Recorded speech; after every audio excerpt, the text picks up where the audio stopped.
Je m'appelle Moussa Fafana, je suis le fondateur de EduCrack et je suis actuellement Technical Lead et architecte technique à Teranga Cloud Solutions. Voilà, donc, j'ai vu que beaucoup de personnes avaient besoin de renforcement de capacité en JavaScript, puisque le JavaScript est omniprésent aujourd'hui dans le développement d'applications, que ce soit dans les applications web, les applications mobiles, les applications desktop, ou encore aujourd'hui les applications serveurs. Et beaucoup de technologies et de frameworks tournent aujourd'hui autour du JavaScript. Donc, ce qui rend assez particulier ce langage de programmation. Et maîtriser le JavaScript, c'est avoir une bonne chance de pouvoir être non seulement recruté, mais se bonifier aussi dans son domaine de travail. Donc, c'est pourquoi j'ai envisagé cette formation. Donc, sans plus tarder, nous allons démarrer. Donc, chaque fois, pour ne pas que vous me devanciez, nous allons partir étape par étape. Et, par exemple, ce premier module est actif. Lorsque je vais cliquer sur le chapitre 1, ça va s'ouvrir. Mais quand je vais cliquer sur le chapitre 2, le chapitre du module suivant, il me dira que ce n'est pas encore actif. C'est au fur et à mesure que nous allons avancer que je vais activer le contenu pour nous permettre d'avancer ensemble.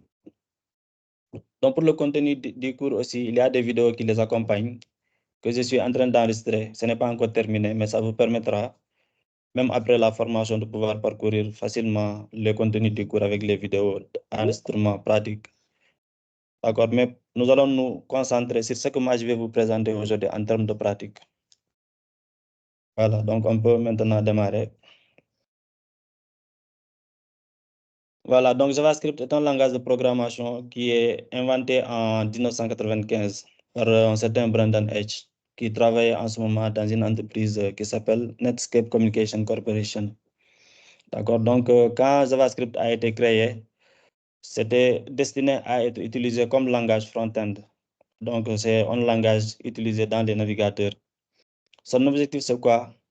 C'est que quand vous développez aujourd'hui des applications HTML ou des applications web, des fois, pour changer le comportement d'une page déjà existante, vous êtes appelé à naviguer entre les différentes pages. Vous êtes obligé de recharger la page ou bien d'aller vers une autre page, revenir sur la page pour que les changements qui sont apportés puissent apparaître. Alors, le JavaScript a été créé. Son objectif étant de rendre dynamique les pages HTML. Que tu sois dans ton navigateur, que tu puisses faire des opérations au niveau de ta page, que ces opérations puissent se refléter en temps réel sans pour autant que vous ne quittiez la page. C'est ça l'objectif principal du JavaScript. Alors, ce qu'il faut noter aujourd'hui, c'est que le JavaScript a évolué. C'est un langage qui est utilisé du côté aussi bien front-end que du côté back-end. Aujourd'hui, le JavaScript est un langage serveur car utilisé par un framework qui s'appelle Node.js qui fonctionne du côté serveur comme les langages Python, PHP, etc. Donc, il est utilisé pour ajouter de l'interaction aux pages. Son objectif principal, c'est de manipuler le HTML et d'ajouter du CSS dynamique au HTML pour pouvoir rendre la page dynamique. Donc, aujourd'hui, il compte énormément de bibliothèques et de frameworks qui sont utilisés partout dans le monde pour développer des applications. Et parmi ces frameworks et bibliothèques, nous pouvons citer AngularJS, qui est très connu. Nous pouvons citer React.js. AngularJS est proposé par Google, React.js est proposé par Facebook, et c'est ce qui est utilisé aujourd'hui d'ailleurs au niveau de la partie front-end de Facebook. Donc, nous avons aussi d'autres frameworks comme Vue.js, etc. Tout ça du côté web. Il existe aussi des frameworks back-end, des frameworks mobiles qui permettent de développer des applications cross-platform. C'est-à-dire aujourd'hui, vous développez votre application un seul projet. À la fin, vous pouvez compiler ce projet qui sera disponible sur mobile, sur Android, etc. Sur Android, iOS et même sur ordinateur. Donc, tout ça, c'est grâce à des frameworks comme Ionic, des frameworks comme React Native. Donc, ils utilisent tous du JavaScript. Également, pour la partie de développement d'applications de bureau, vous allez voir qu'il existe énormément d'applications qui sont développées avec du JavaScript en utilisant un framework du côté front, un framework JavaScript aussi, qui permet de développer des applications qui sont à la fois déployables sur mobile et sur ordinateur. Par exemple, certains d'entre vous connaissent Visual Studio Code. Visual Studio Code est développé avec un framework JavaScript qui s'appelle Electron.js. Donc, il y a pas mal de logiciels aussi qui sont développés pareil. C'est le cas de Slack et autres. Donc, il est important aujourd'hui de maîtriser ce langage de programmation car ça apporte énormément en tant que développeur. Donc, dans ce second chapitre, nous allons parler de comment s'utilise le JavaScript. Le JavaScript s'utilise de différentes manières d'après les explications que je viens de donner, suivant les frameworks. Donc, quand vous êtes dans le développement web, alors JavaScript s'utilise de deux manières. La première méthode, c'est quand vous avez une page HTML, vous souhaitez utiliser du JavaScript, vous pouvez directement inclure à l'intérieur de cette page HTML une balise script. Et dans la balise script, vous pouvez mettre le contenu de votre code JavaScript qui sera interprété par la page. La seconde option, c'est de dire que je ne vais pas mélanger directement le code JavaScript à l'intérieur de mon code HTML. Ce que je souhaite faire, c'est plutôt l'extraire en écrivant le JavaScript dans un fichier à part. Ensuite, je vais importer ce fichier à l'intérieur de mon code HTML en utilisant la balise script, en utilisant l'attribut src, puis en se pointant vers le fichier JavaScript. Donc, en faisant ainsi, le code HTML va prendre encore en compte le JavaScript et toutes les manipulations, les traitements qui se feront dans le JavaScript seront interprétés et compris par le code HTML. Donc, ça, c'est l'utilisation classique dans le développement web. Maintenant, du côté serveur, nous avons un framework qui s'appelle Node.js qui permet d'exécuter le JavaScript du côté serveur au format backend. Et il utilise souvent le framework Express.js. Dans ce cas, il suffit juste de créer un projet Node.js et de commencer à écrire vos codes JavaScript. Et dans d'autres environnements, tels que pour le développement d'applications mobiles ou pour le développement d'applications de bureau, les frameworks sont déjà prêts à l'emploi, donc ils sont bien organisés. On t'explique comment créer les fichiers, comment les fichiers doivent être nommés, quelle est la partie JavaScript, quelle est la partie HTML. Donc tout cela est défini. Maintenant, il y a des outils de développement qui sont mis à notre disposition lorsque nous voulons travailler avec le JavaScript. Et parmi ces outils, il y a les navigateurs web. Les navigateurs nous permettent d'exécuter le HTML qui, à son tour, fait appel au JavaScript pour nous permettre de visualiser le contenu. On a aussi des éditeurs de code. C'est le cas de Visual Studio Code, Sublime Text ou Atom qui nous permettent d'écrire du JavaScript, de pouvoir nous aider à faire le débogage. Quand on écrit mal les syntaxes, l'éditeur nous indique en disant que non, vous avez mal écrit telle ou telle chose. Donc, cela nous permet de nous corriger et d'aller rapidement à l'essentiel. Donc, excusez-moi un instant, il y a certaines personnes qui tentent de nous rejoindre. On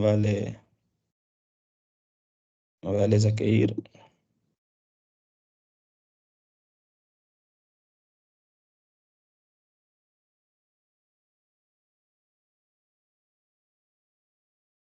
Voilà, donc, c'est les éléments essentiels à retenir concernant le JavaScript. Maintenant, nous allons passer à la partie 3 qui est la console du développeur JavaScript. Avant de vous plonger dans le monde du JavaScript, il faudrait que vous ayez une bonne compréhension de ce qu'est la console JavaScript.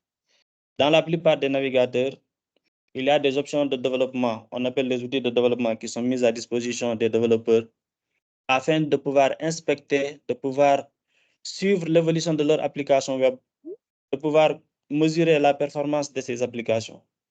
Donc, c'est cette notion-là que nous allons aborder dans cette partie, la console du développeur JavaScript.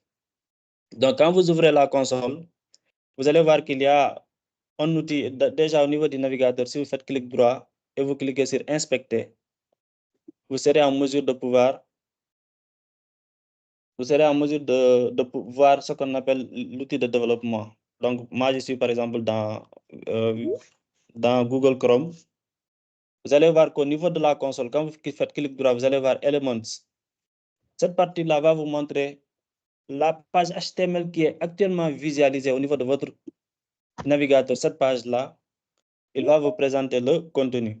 Donc, vous allez voir ici le contenu de votre page HTML. Vous allez voir balise par balise texte par texte, tout ce qui est appliqué au niveau de la page pour que vous puissiez avoir ce rendu-là.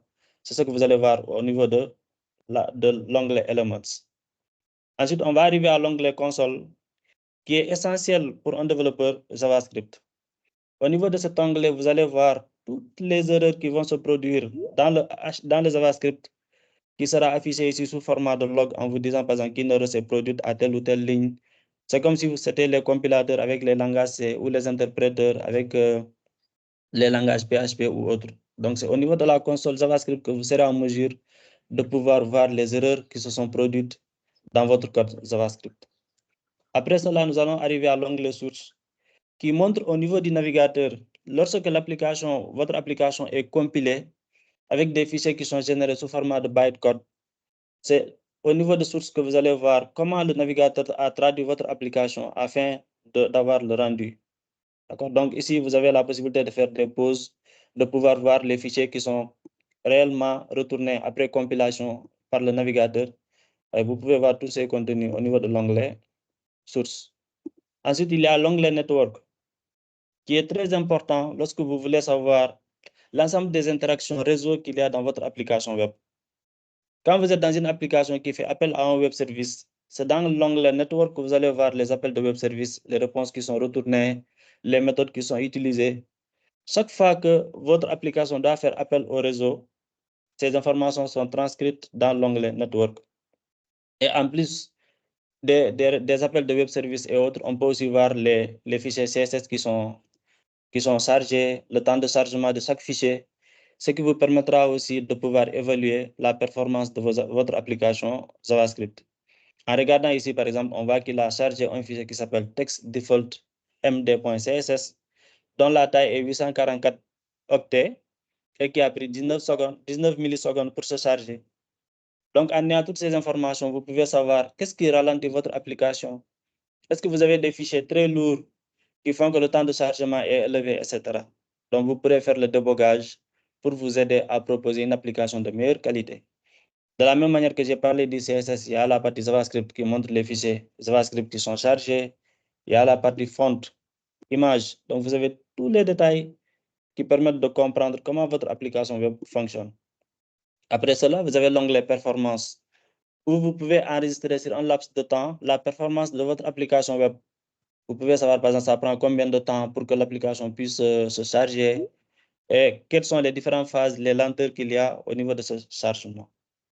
Donc, après, vous avez l'onglet Memory qui permet aussi d'enregistrer un certain nombre d'informations par rapport à la machine virtuelle JavaScript. Par exemple, ici, on voit que ça fait 4,1 mégabits. Et là, vous voyez le trafic qui se passe au niveau mémoire.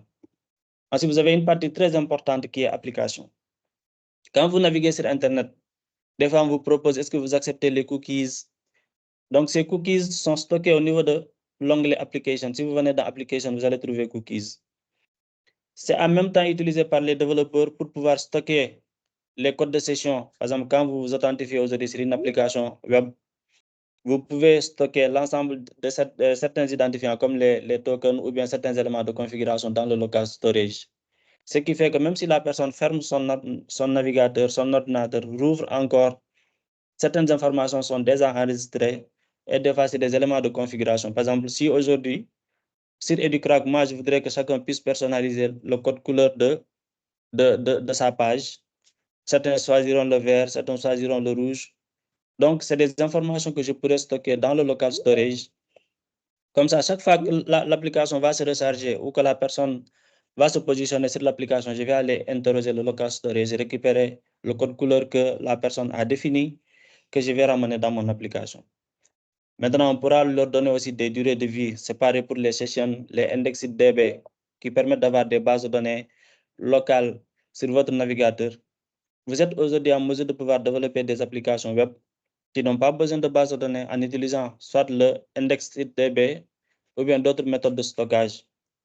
Maintenant, la contrainte, c'est que ces stockages ne sont pas énormes, comme si on avait des bases de données illimitées. Donc, il faut faire le choix, savoir qu'est-ce qu'il faut stocker, qu'est-ce qu'il ne faut pas stocker.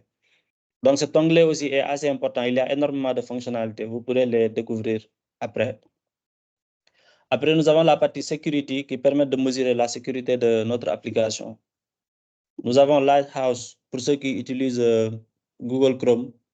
Lighthouse est un outil qui permet de mesurer la performance de votre application web en se basant sur la performance, sur l'accessibilité. Est-ce que vous avez respecté les bonnes pratiques HTML?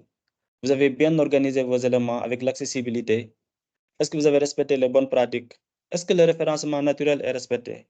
Quand vous développez aujourd'hui une application web pour un client, cette application, vous voudrez qu'on puisse la rechercher directement sur Google. C'est comme aujourd'hui quand vous partez sur Google et que vous écrivez EduCrack. Il va vous présenter la page EduCrack en vous montrant quelques liens essentiels. Ce qui permet de le faire, c'est le respect d'un bon SEO. D'accord? Donc, c'est le référencement naturel. Et avec Lighthouse, on peut facilement mesurer ce niveau de référence, ce niveau de qualité au niveau de votre application web. Et il y a également la notion de Progressive Web App qui est aujourd'hui très en vogue dans le développement d'applications. Donc, petit à petit, les applications progressives sont en train de gagner du terrain et tout ça grâce au JavaScript. Vous pouvez développer aujourd'hui votre application web, rendre cette application installable aussi bien sur votre ordinateur que sur vos différents appareils, sans pour autant avoir besoin de les stocker au niveau des stores comme les Apple Store ou les Play Store. Donc, ça, c'est la capacité de Progressive Web App qui le donne, qui vous donne aussi la possibilité d'implémenter la fonctionnalité offline dans vos applications JavaScript. Aujourd'hui, vous pouvez développer une application JavaScript qui, si elle n'a pas accès à Internet, peut fonctionner en local, récupérer les données de l'utilisateur, les stocker en local, jusqu'à ce qu'il y ait connexion pour faire la synchronisation. Donc, tout cela, c'est possible aujourd'hui grâce au Progressive Web App.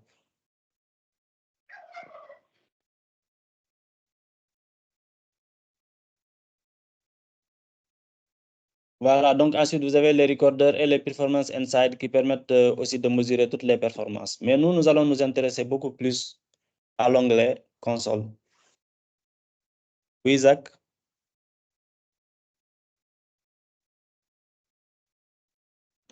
Oui, Bonjour, Zach? professeur. Oui, bonjour. Je viens juste de rentrer. J'avais un petit problème de connexion, mais je viens de rentrer tout de suite. D'accord. La vidéo est enregistrée. Donc, pour les premières parties que vous avez ratées, vous pourrez les visualiser après. Ok, d'accord. Maintenant, nous allons découvrir l'onglet console du navigateur. L'onglet console que vous avez ici est déjà préparé pour exécuter du code JavaScript, quelle que soit la nature du code JavaScript que vous souhaitez exécuter.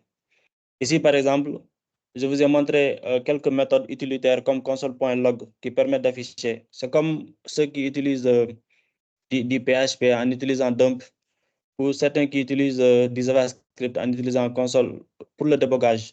Donc, la console est destinée normalement à faire du débogage. JavaScript nous propose un certain nombre de méthodes prédéfinies dans console. Par exemple, console.log, vous pouvez lui donner un certain nombre de paramètres, ça peut être des messages, des variables. Ces contenus seront affichés. Contenu.info, au cas où vous souhaitez donner une information dans la console, vous utilisez .info. Console.warn, au cas où vous souhaitez avertir l'utilisateur. Donc, ce n'est pas un danger, mais c'est un avertissement. Vous avez aussi console.error qui permet d'indiquer un message d'erreur au niveau de la console. Donc, si nous prenons l'exemple, on peut par exemple ici faire console.log.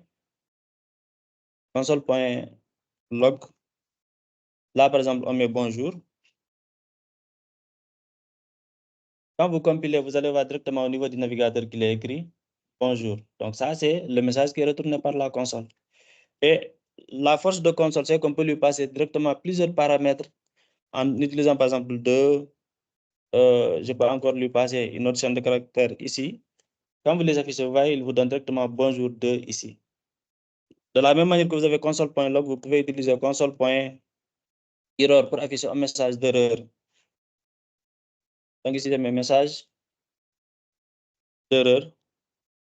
Quand je fais entrer, vous voyez cette fois-ci, la présentation est différente. Il indique qu'il s'agit d'une erreur qui s'est produite. De la même manière, vous avez console.warn pour indiquer à l'utilisateur qu'il s'agit d'un avertissement. Donc ici, j'ai mes messages d'avertissement. Voilà, cette fois-ci, il nous montre l'icône d'avertissement.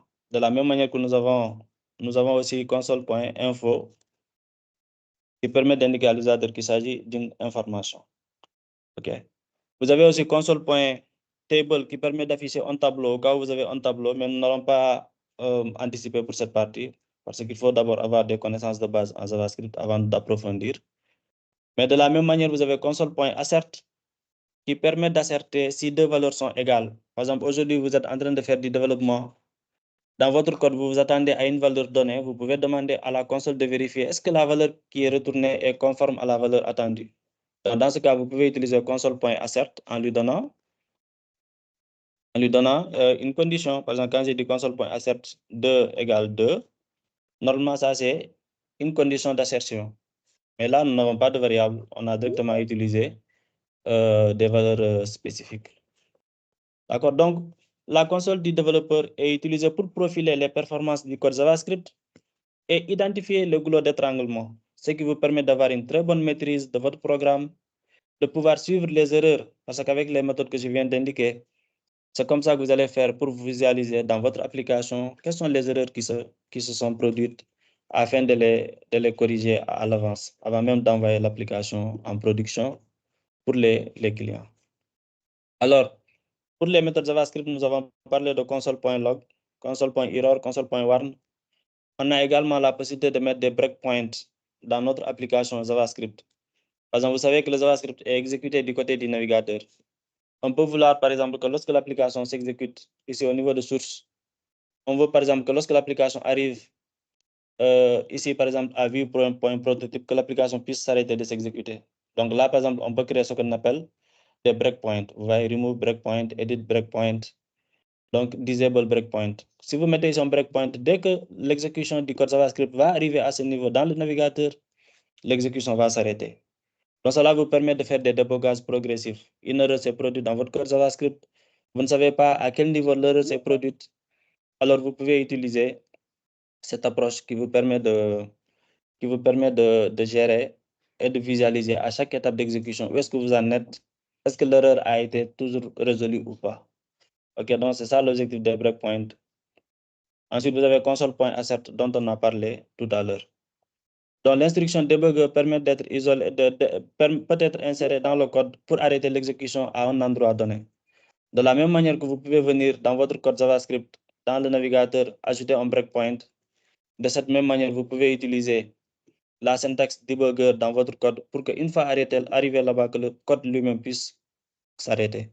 Donc, c'est un peu le même principe que ce que je viens de vous montrer dans le navigateur.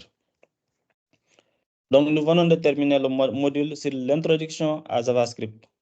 Nous avons parlé de JavaScript de manière générale, de son historique, de sa création, pourquoi ça a été créé, comment ça s'utilise. Je vous ai présenté la console du développeur JavaScript et je vous ai présenté toute l'importance que cela a pour les développeurs. Également, je vous ai parlé de quelques méthodes utilitaires qui sont très importantes pour pouvoir débugger votre code JavaScript. Maintenant, dans le module 2, nous allons nous intéresser aux concepts fondamentaux du JavaScript. D'accord, donc pour cela, je vais activer le second module. Donnez-moi juste un instant.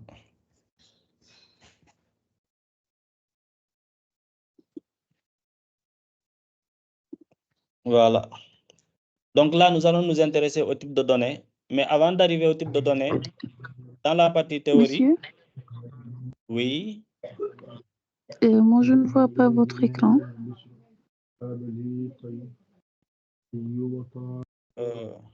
D'accord, sinon le partage est activé. Est-ce que vous pouvez sortir et rentrer parce que d'autres personnes me confirment qu'elles voient bien mon écran. D'accord. Donc, dans la partie théorie, nous avons vu tout à l'heure que pour créer une application et pour interconnecter votre application JavaScript, qu'il nous fallait disposer d'une page HTML. Donc, dans les prérequis, je vous ai demandé de disposer d'un navigateur, d'accès à Internet et aussi de Visual Studio Code. Donc, moi, je vais ouvrir Visual Studio Code où nous allons faire le développement.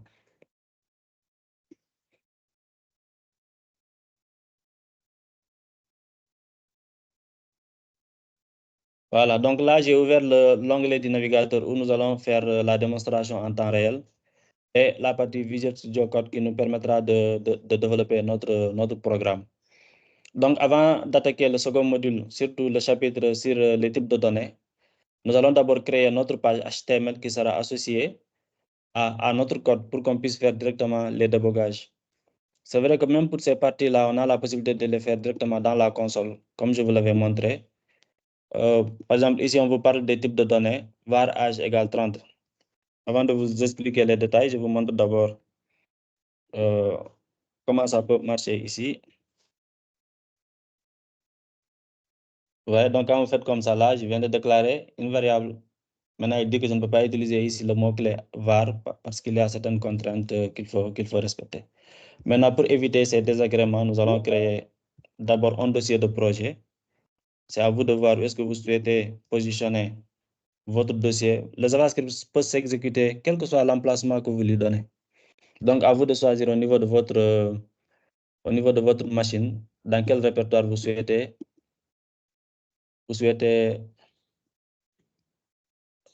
enregistrer vos fichiers.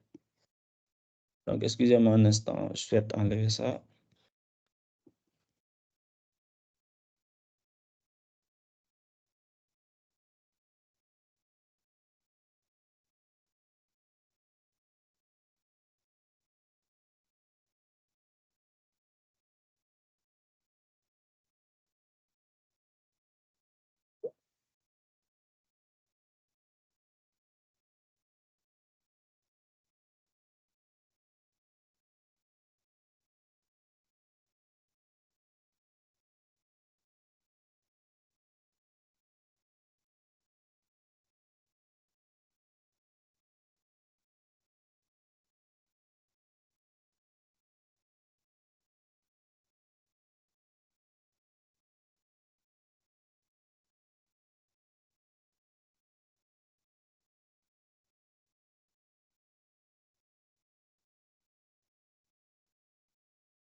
Excusez-moi, il y a quelque chose qui bloque l'accès au menu, mais ce n'est pas grave. Comme je l'expliquais tout à l'heure, il faudrait que vous puissiez créer au niveau de votre ordinateur un dossier qui va contenir le JavaScript.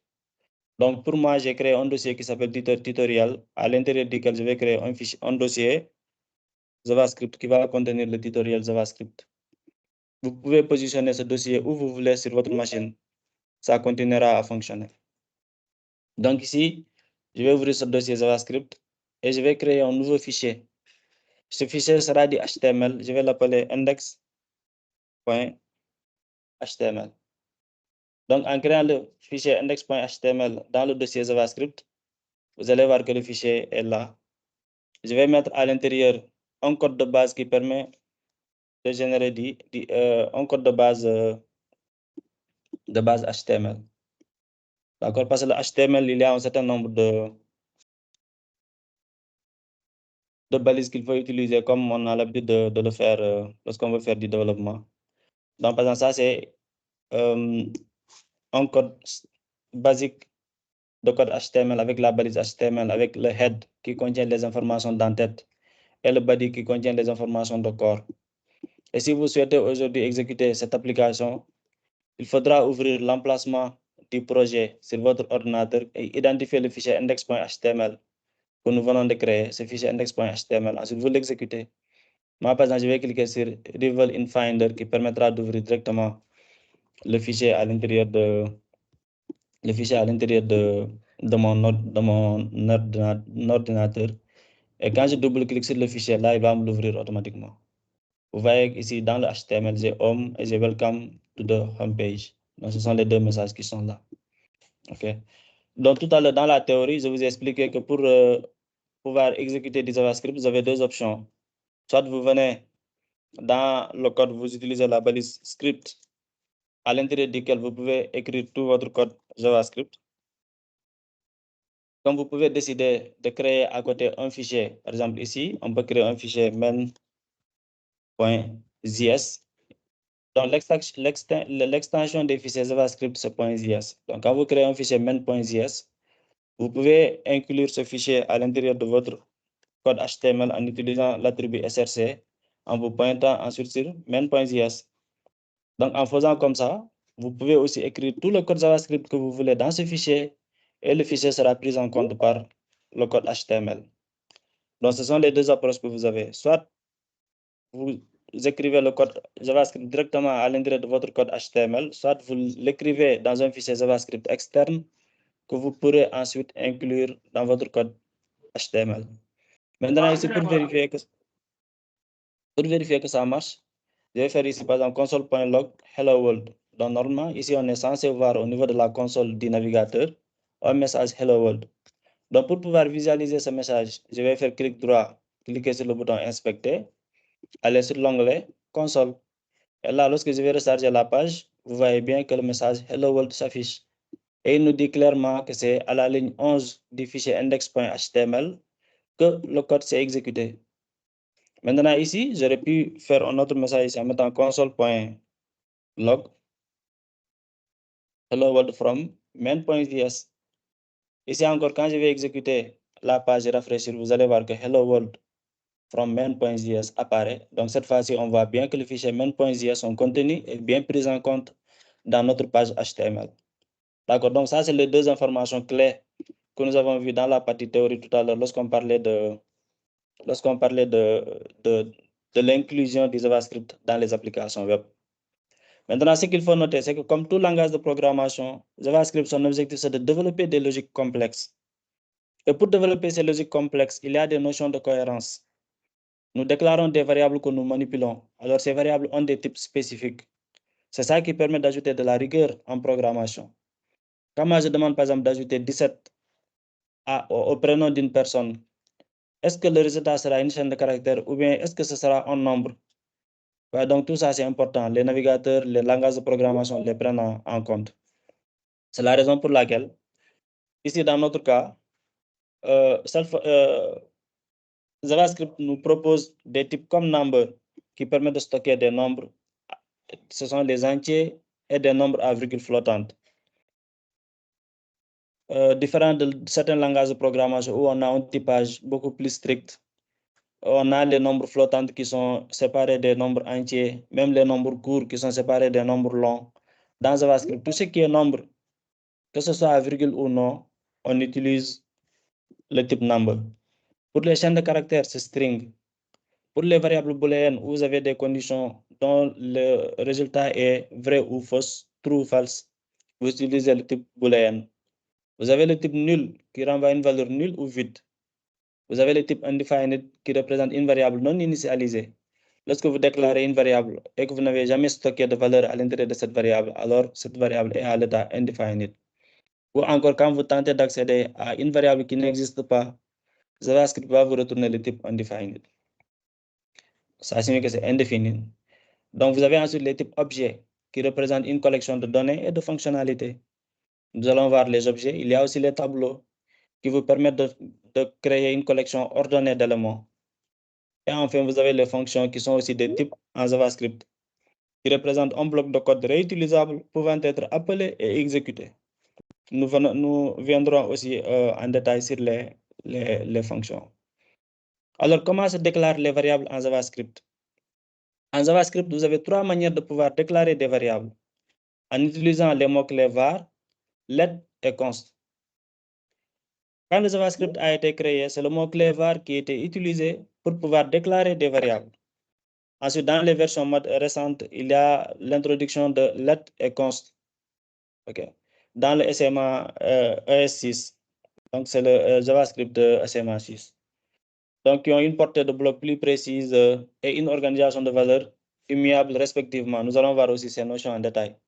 Alors aujourd'hui, avec JavaScript, pour déclarer une variable, c'est très simple. Il suffit d'utiliser var âge égale 30 pour déclarer une variable âge dont la valeur est égale à 30. Let nom égale John permet de déclarer une variable dont le nom est égal à John. Const pi égale 3.14 permet de déclarer une constante dont la valeur est 3.14. Maintenant, ce qu'il faut noter ici, c'est que dans JavaScript, le type n'est pas obligatoire. On n'est pas obligé de dire d'abord que la variable que j'ai déclarée, c'est un entier, ça ne peut contenir qu'un entier. Le type est détecté de manière automatique. Quand je dis var âge, le fait que je lui donne 30, JavaScript sera en mesure de savoir que âge est un number. Quand je dis nom égale John, le fait de lui avoir donné une chaîne de caractères, il va considérer que non, c'est du string. Et le fait de dire const pi égale 3.14, il va considérer que pi c'est 3.14. Maintenant, la différence entre var, let et const, c'est que const c'est une constante. Quand on définit la valeur d'une constante, elle ne peut plus être modifiée à l'intérieur du programme. Donc ça, c'est des précautions que les langages de programmation utilisent pour que certaines valeurs de configuration ne puissent pas être changées plus tard dans le programme. Maintenant, quelle est la différence entre var et let? Nous allons le voir bientôt dans la suite du programme. Donc ici, quand je mets var âge égale 30, je peux facilement les déboguer. Si vous vous rappelez des débogages dont on a parlé, je peux venir maintenant à l'intérieur de mon code. C'est à nous de choisir maintenant, dans la suite du cours, est-ce qu'on aimerait écrire nos codes JavaScript? Est-ce qu'on va les mettre à l'intérieur du fichier main.js ou bien on va directement les écrire ici? Mais comme vous avez compris que les deux fonctionnent, quel que soit l'endroit où vous positionnez le code JavaScript, ça va fonctionner. Il suffit de le rattacher correctement à votre code HTML. Alors ici, nous allons coller directement nos différents codes et on va essayer de les débugger. Donc ici, on va utiliser console.log. Ici, je peux mettre par exemple un message avant en disant que âge égale. Ici, maintenant, je vais afficher le nom et je vais afficher ici la constante pi. Et lorsque je vais rafraîchir au niveau de l'onglet, vous allez voir qu'ici, âge égale 30, nom égale John et pi égale 3.14. Donc, nous sommes en train de mettre en œuvre les notions que nous avons apprises. Donc, âge fonctionne bien, nom fonctionne bien parce qu'on parvient à afficher le nom et la constante pi aussi fonctionne bien. JavaScript met à notre disposition un certain nombre de fonctions qui permettent de faire des conversions de type vers d'autres. Il peut y arriver que lorsque vous êtes en programmation ou bien dans votre projet, que vous recevez un nombre, mais au lieu d'avoir par exemple le nombre comme ça, 12, vous avez la malchance d'avoir 12 comme ça entre côtes. Et pourtant, vous devez interpréter ça comme un nombre. JavaScript dit que quand vous êtes dans de telles situations, ne vous inquiétez pas, vous pouvez utiliser la fonction parseInt qui est en mesure de pouvoir convertir une chaîne de caractères en entier. Mais cela sous-entend que la chaîne de caractères est seulement constituée de digits, c'est-à-dire de nombres. Quand il y a des caractères qui seront ajoutés, par exemple, si je mets A13, je ne suis pas en mesure de pouvoir convertir A12, par exemple, en nombre. Mais par exemple, si c'est 12, il sera interprété ce 12-là comme étant un entier. De la même manière, on a parseFloat qui permet aussi de convertir une chaîne de caractères en float. Et on a string qui permet de convertir un nombre en chaîne de caractères. Au cas où vous voulez concaténer des chaînes de caractères, vous pouvez facilement transcrire votre nombre en une chaîne de caractères pour qu'il n'y ait pas de problème de comparaison. D'accord. Donc, nous allons voir dans le prochain chapitre pour les déclarations de variables. Excusez-moi. Il semblerait avoir des messages. Je vais consulter.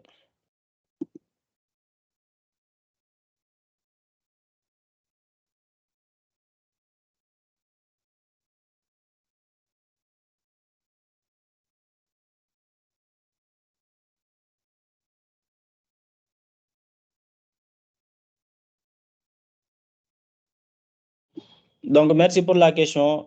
Il y a un internaute qui demande quelle est la méthode recommandée entre intégrer le fichier JavaScript et écrire le code JavaScript directement dans le code HTML. En tout cas, la meilleure pratique déjà en termes de lisibilité de code, c'est de séparer le code JavaScript de la page HTML. Cela vous permet d'avoir une meilleure organisation, de savoir que toute la logique du JavaScript se trouve dans le JavaScript. Parce que des fois, le code du JavaScript peut être très très long. Imaginez aujourd'hui que je sois au niveau de cette page et que je dois écrire 1000 lignes de code JavaScript. Donc, ça va rendre compliqué la lisibilité de mon code. Et l'autre force aussi, c'est que le code JavaScript qui est implémenté, il se pourrait qu'on en ait besoin sur plusieurs pages de notre application. Nous verrons bientôt comment le code JavaScript peut personnaliser ce code HTML que nous sommes en train d'écrire en changeant la mise en forme, en ajoutant de nouveaux éléments de manière dynamique, en gérant la réactivité. Donc, si ce code JavaScript, on le répétait dans chaque fichier JavaScript, ce serait très compliqué. Alors, la bonne et meilleure pratique serait directement d'utiliser un fichier JavaScript par logique. Quand vous avez du code JavaScript qui gère une logique bien définie, vous créez un fichier correspondant et vous mettez la logique là-dedans. Donc, ça vous permet d'avoir une meilleure organisation de votre projet. Et pour cela, ce qui est souvent recommandé, c'est ici, vous pouvez avoir un dossier dans lequel il y aura l'ensemble des pages, un autre dossier dans lequel il y aura l'ensemble des scripts, etc., etc. Donc, cela vous permet, vous, de vous retrouver facilement. Si vous avez aujourd'hui un code qui envoie des mails, vous pouvez créer, par exemple, un fichier qui s'appelle utils.js, à l'intérieur duquel vous allez implémenter l'envoi de mails. Cela permettra aux développeurs de pouvoir se retrouver plus facilement dans votre code. Donc, en termes d'organisation, il est préférable, et c'est ce qui est recommandé, d'utiliser des fichiers JavaScript. Et ces fichiers-là, ensuite, vous les insérez dans votre code. Ça facilite la lisibilité. Parce que des fois, vous pouvez avoir jusqu'à 10 ou 15 fichiers JavaScript dans votre fichier index.html. Si vous repreniez tout ce code-là dans l'index, ce serait insupportable. Donc, c'était pour répondre à cette question. Donc, maintenant, nous allons parler de la portée des variables. Quand on fait de la programmation, il y a un élément essentiel qui s'appelle portée. La portée, c'est quoi? La portée des variables détermine l'accessibilité des variables et leur durée de vie dans le code. D'accord? Donc, quand vous avez une variable, la question c'est, dans mon programme, à partir d'où je peux accéder à la variable? Par exemple, moi, je peux déclarer une variable dans une fonction et je veux accéder à cette variable en dehors de la fonction. Est-ce que c'est possible? J'ai déclaré une variable avant d'entrer dans la fonction, je veux accéder à la variable à l'intérieur de la fonction. Est-ce que c'est possible? À l'intérieur de la fonction, à l'intérieur d'une boucle, j'ai déclaré une variable temporaire. Est-ce que cette variable-là, je pourrais y accéder en dehors de la boucle? Tout ça, c'est des questions que les langages de programmation se posent. C'est pourquoi vous avez toujours les notions de ces portées-là. Vous avez une portée locale et une portée globale. La portée locale, c'est de dire que quand vous déclarez une variable dans une section, cette variable-là n'est pas accessible en dehors de cette section. Si c'est dans une boucle que vous avez déclaré votre variable au sortir de la boucle, alors vous n'allez plus, cette variable n'existe plus. Si c'est des variables à portée globale, quel que soit l'endroit où vous déclarez la variable, vous pouvez y accéder partout dans le programme. C'est comme ça que les notions de portée sont définies. Et ça, c'est essentiel, que ce soit en JavaScript ou dans n'importe quel langage de programmation. Alors, les variables déclarées avec var ont une portée de fonction, ce qui signifie qu'elles sont accessibles uniquement à l'intérieur de la fonction dans laquelle elles ont été déclarées, tandis que les variables déclarées avec let et const ont une portée de bloc. Quand vous déclarez une variable avec var dans une fonction, vous pouvez y accéder à cette variable-là partout dans cette même fonction, que ce soit dans des blocs de tests conditionnels, dans des boucles. Tandis que si vous utilisez let et const, ils ont une portée de bloc. C'est-à-dire là où vous avez déclaré la variable, sa portée va se limiter là-bas. D'accord? Donc, ce qui signifie qu'elles sont limitées par les paires d'accolades dans laquelle elles sont déclarées. Maintenant, pour la portée globale, c'est la variable, le mot-clé var qui est utilisé. Donc, en dehors des fonctions, quand on déclare une variable avec